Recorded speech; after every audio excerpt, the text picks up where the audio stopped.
observations méticuleuses comme celle-ci ont aidé Jeremy à réaliser un film en accéléré du champ magnétique durant les 3 derniers siècles.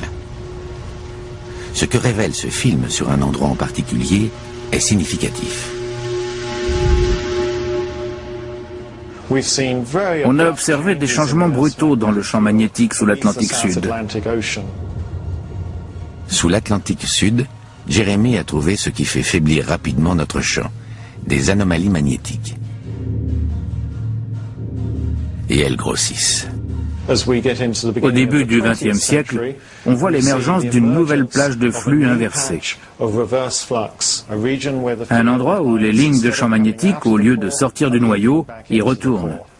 Et cette plage se déplace ensuite vers l'ouest, s'accroche à cette autre plage de flux inversé pour créer une large zone que nous appelons l'anomalie de l'Atlantique Sud, dans laquelle le champ est environ 30% plus faible.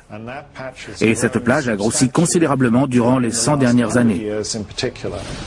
Alors, on se demande tous en ce moment si le champ magnétique terrestre va bientôt s'inverser.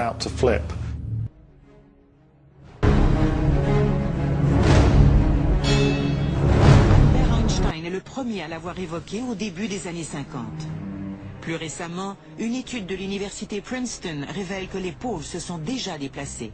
Même si ce déplacement des pôles s'est produit lentement au fil des ans, il a modifié le climat de la planète et le niveau de la mer. Si un tel déplacement se produisait rapidement, on assisterait à une catastrophe planétaire et à une extinction massive des espèces.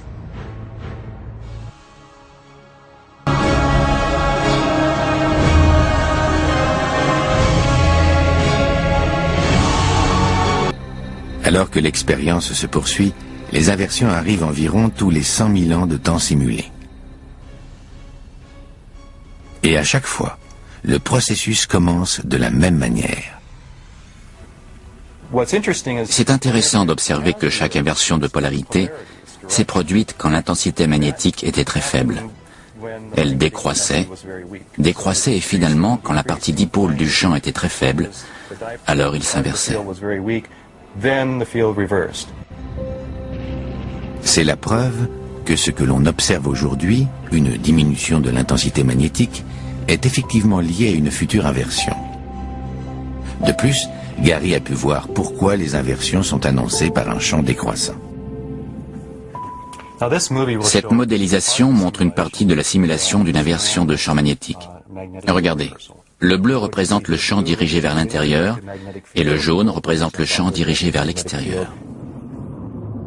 Sur la modélisation de Gary, les inversions ont l'air de commencer par des plages de bleu dans le jaune et vice-versa. Ce sont des anomalies magnétiques, des zones du noyau dans lesquelles le champ va déjà dans la mauvaise direction. En grossissant, ces plages de champ inversés prennent le dessus sur le champ principal, le rendant plus faible et plus enclin à s'inverser. À mesure que le temps s'écoule, le champ devient de plus en plus compliqué. Et puis une anomalie grandit dans l'hémisphère nord, où le champ s'échappe maintenant. Et puis c'est l'inversion. Le champ magnétique est maintenant externe dans l'hémisphère nord et interne dans l'hémisphère sud.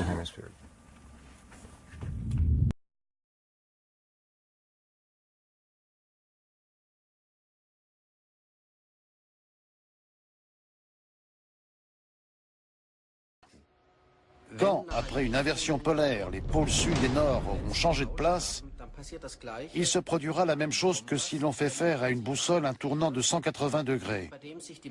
L'aiguille magnétique se réaligne dans le champ externe. C'est exactement ce qui pourrait se passer avec la Terre.